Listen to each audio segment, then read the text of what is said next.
Hello everyone, welcome back to Unity2D Codes. This is part 10 of our series and it is almost finished.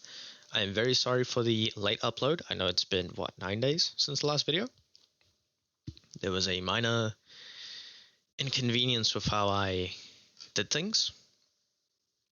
You'll see all these prefabs here that you won't have. And if I go in here, I have all these images. Now, what I did is I imported sprites, made a sprite sheet for the ground, whatever. And today I'm just going to show the basis of how to do it. But in the link below, you will find both the Drive link, Google Drive link to the sprite sheet image, and also a link to my other video I just made that is how to import your sprites. Now, please follow along with that sprite import video and you can do everything I did. But I'll show a quick basis of how to do it. Now, I am very sorry. I know it's a little all over the place that I did all of this.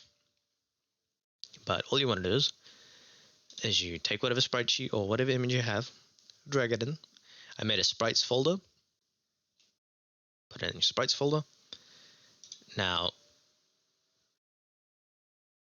yeah, so there's your image.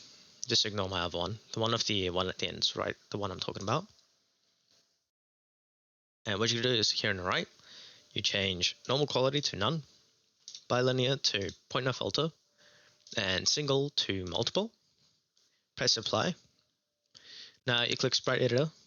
You'll see here's a sprite sheet. It's just very simple final images. Click slice at the top left, press the slice button.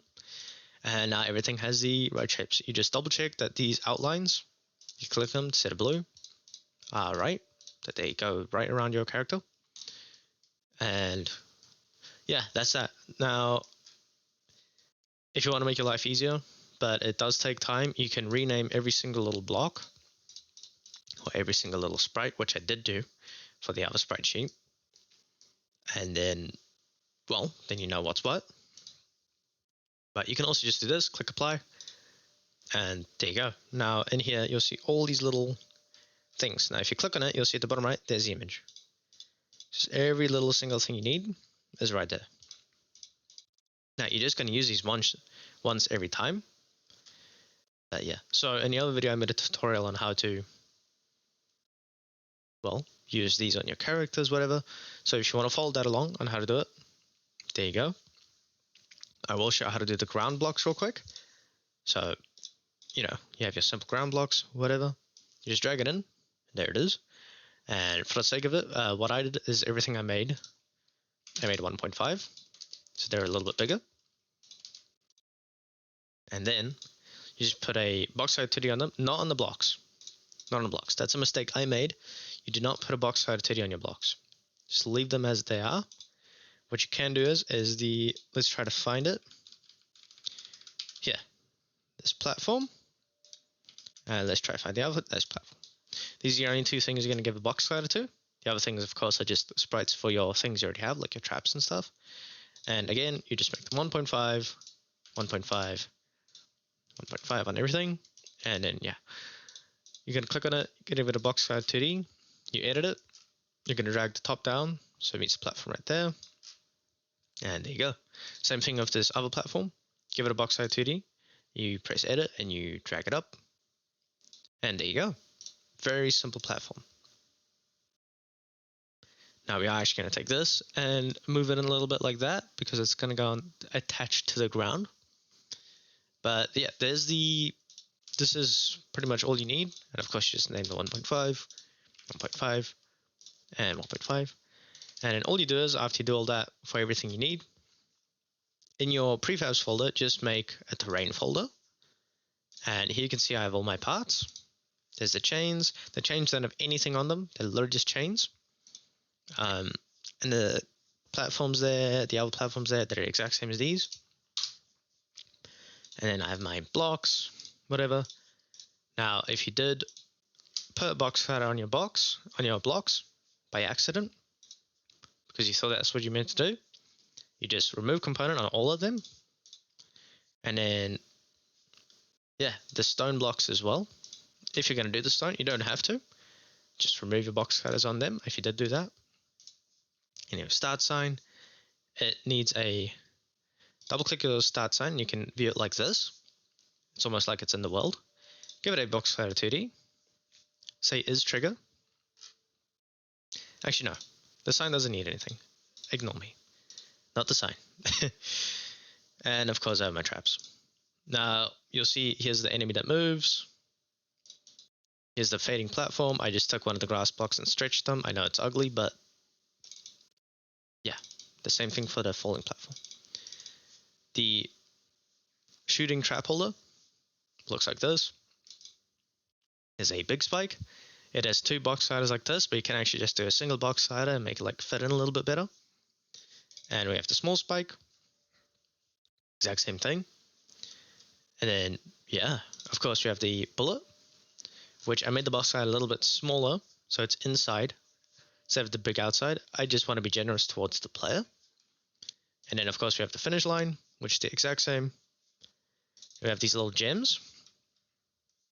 You will see them in Sprite Sheet. And, well, they just have a box slider that's a trigger. And that's basically that. So if you follow along with the video I made just before this one, it is how to import sprites properly onto your already objects. I'll be making a separate video on how to do all the player stuff because you can have animations and things. And yeah, I hope you guys enjoyed. I'm sorry again for the inconvenience of how all over the place is. I'll quickly show how to do terrain. So, all you would need is your parts. So let's just do one of every part. Top right, all those parts. Middle left, right middle, center, bottom left, bottom right, bottom middle. Gonna take them all, move them up a bit. All you do is you click on one of them, you hold down V on your keyboard, drag them on, V, they'll snap towards, well, whatever nearby thing there is on that edge. So you just hold V, you see these little points come up, and just drag them on. Very simple to do. There you go. And now what we will actually do is we will make a empty object, call it grass holder. You don't need to do this. You don't have to. It is just to make it simple and more pretty, if that makes any difference whatsoever. And you could just take all these, shift click them like that and drag them in on your grass holder, give it a box slider 2D. And then, of course, take that, edit it, and make it whatever size it has to be. What parts of terrain it is. Of course, your terrain can look however it wants. You don't need to do a actual square like this. You can do whatever you want. And there you go. That's terrain done. Now, you can also just not do this. You can take these out, delete the grass holder, and just give a single one of them a box slider 2D. And then just take the size and, of course, just from one of them. Doesn't matter. Just make sure the one you have the box slider on, whatever you have the box slider on, make sure it's tagged with terrain. Yeah. Now, that is the tutorial done. Again, sorry for the inconvenience. I know it's annoying. But once you follow along with that other tutorial I made, and I showed you how all my things look, then we can get started on how to make an actual level. And I'll see you guys in the next one. Bye.